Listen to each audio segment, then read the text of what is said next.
ya, Buckeye Nation. Well, we made it past Rutgers. You never know what that team is going to try to throw at you. And boy, did we see it with that fumble-rooski trick play. They almost got us there, but thankfully, these Buckeyes got it done and put Rutgers away. And now we have 2 cupcakes. Yes, I said it, cupcakes. Before we get into the game that we have all been looking forward to since November 26th of last year. Let's get into it more after the intro.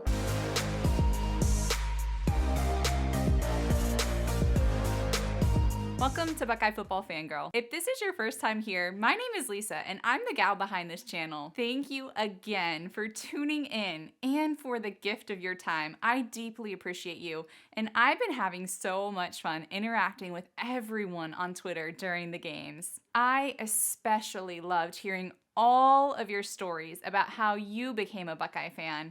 I was blown away by the responses that I received to my question this past Saturday, and your stories made me truly smile and realize just how deep this Buckeye fandom runs for a lot of us. I love these so much that I wanted to share a few of them with you all, as there are parts of these stories that resonated with me, and maybe they will resonate with you too. This first one's from Andy about how he became a fan of the greatest team on planet Earth, the Ohio State Buckeyes. He tweeted, "Raking leaves as a kid in my neighborhood. My buddies and I would have 3 radios lined up and rake the leaves to the curb listening to the games.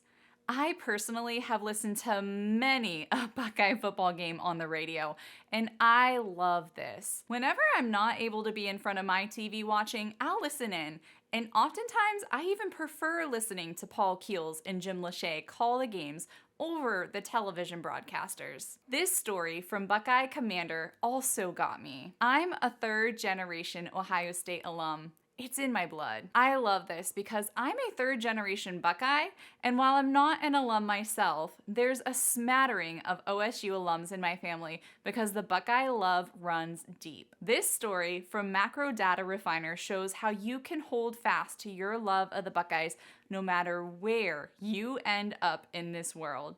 He tweeted, "My dad was an Air Force veteran. He was born/raised in Holgate, Ohio. We traveled a lot as a kid, but I was raised proper." I do have to agree with that. When you raise your kids as Buckeye fans, you are raising them proper. This one from Leslie shows the beautiful fandom that often results from being born into Buckeye families. Born in Columbus, went to The Ohio State University, and the whole family are fans. I love this one because when it's a family affair, there's just no escaping it, in the very best of ways, of course. This one from Jake also caught my attention. Grew up in Toledo, Ohio, where the TTUN rivalry is rampant. The city is literally split in half and half.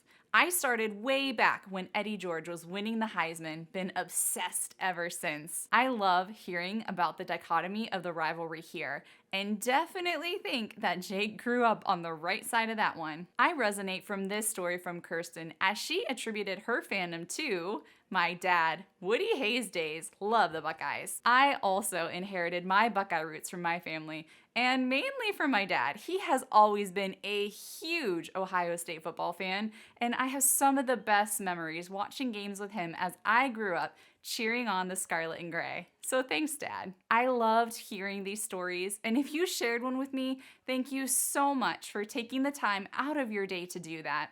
If you haven't shared your story with me yet, go ahead and drop your story below in the comments and tell me, how did you become an Ohio State fan? All right, let's shift gears a bit and let's talk about the game from last Saturday. I'm starting to feel like a broken record, but I just cannot get over this defense. They have been so fun to watch this year, and while there were a few missteps on Saturday, overall, they buckled down and kept Rutgers in check. I was impressed that even though Rutgers owned the time of possession battle and outgained Ohio State in offensive yards, the defense kept Rutgers out of the end zone all but just once. Limiting them to field goals and then swinging the momentum with a pick 6 made all the difference in this game. And speaking of that pick 6, my goodness, Jordan Hancock, that was a beautiful catch and dash to the end zone. That play felt like it changed the trajectory of the game and provided the spark that the team needed to put the game away. On the offensive side of the ball, this past weekend was another impressive one for Treveyon Henderson. A healthy Treveyon is a scary, scary thing for opposing teams. He showed just how explosive he can be and was a major contributor with his 128 yards on the ground. This team continues to grow, and I'm feeling like I'm in the minority sometimes, but I continue to stand behind our QB1. I know McCord had some very shaky moments this past game, but he continues to stay steadfast no matter what happens, and he gets it done. All right, let's shift our focus to the game that we have coming up this Saturday. This Saturday, the Ohio State Buckeyes take on the Michigan State Spartans, and they are nothing like the formidable teams that we may have faced in the past. MSU is rolling into this game 3-6, having only won games against Central Michigan, Richmond, and Nebraska, which was actually a bit of a surprise to everyone last weekend. Interim head coach Harlan Barnett is leading the team through the remainder of their season after former head coach Mel Tucker was fired back in September. Interestingly enough, Barnett's dream job has always been to become the head coach of Michigan State, but obviously not in the way that it all went down. Mark D'Antonio is also back as an assistant head coach to help out with the coaching duties through the end of the year. Taking a look at the quarterback position, Michigan State is in a bit of a tough situation. Noah Kim kicked things off for them this season as quarterback, but his play was not great. And he also apparently suffered an injury and has been out of commission. So redshirt freshman quarterback Katon Hauser had to step in and pick up the starting duties. But he also hasn't seen much success. True freshman quarterback Sam Leavitt has also seen action in 4 games so far, and he has provided a spark when he's been put into games. However, he has a big decision to make this week, as he is bumping right up against that redshirt boundary. If he decides that he wants to preserve his red shirt and the eligibility he has, he won't be able to play another game.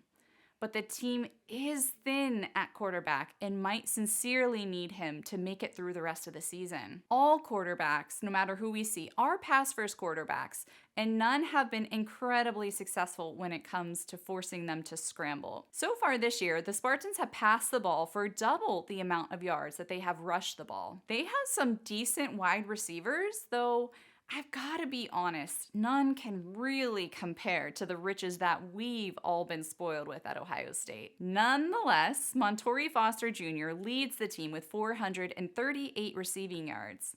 Trey Mosley and Jaron Glover follow behind him with a little more than half of those number of yards that Foster has. On the rushing side of things, there has really only been one person carrying their rushing game, and that is Nathan Carter.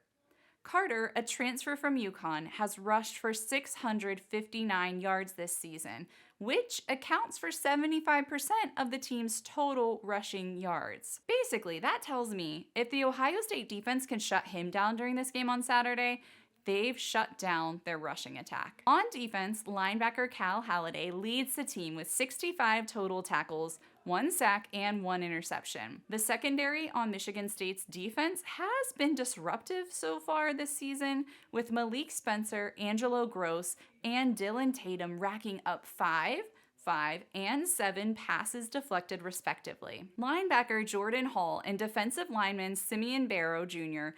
are the ones to look out for when it comes to sacks, as they each are leading the team with 2.5 sacks each. These Michigan State Spartans are having a rough season so far this year. With their main focus set on just finishing out the season, that's a pretty low bar to set for the program. I'm curious to hear any thoughts that you may have about this game that we have coming up.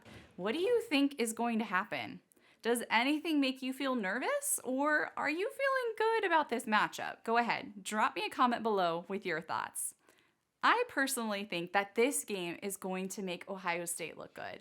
I think this is going to be one that we walk away from saying, finally, both the offense and the defense came together and played a complete game. Michigan State is around the middle of the pack or so when it comes compared to all other college defenses, but I just don't think that they'll be able to stop the passing or rushing attack once it gets going.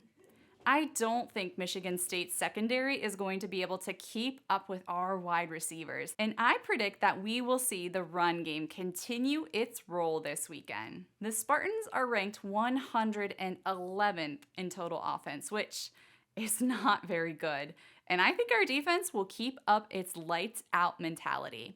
So I predict another game where our defense keeps them to 17 points or less, and I wouldn't really be surprised if it's actually much less. The Buckeyes looking put together in this game might be more of a reflection of the turmoil Michigan State has been in this year, but I don't think that we should let that detract from our enjoyment of this game we have coming up. As I encourage you each and every week of this football season, let's soak this baby up. Let's enjoy this one because there are only 3 regular season games left and nothing is guaranteed after that. All right, with that, I'll see you on the other side of the game. OH.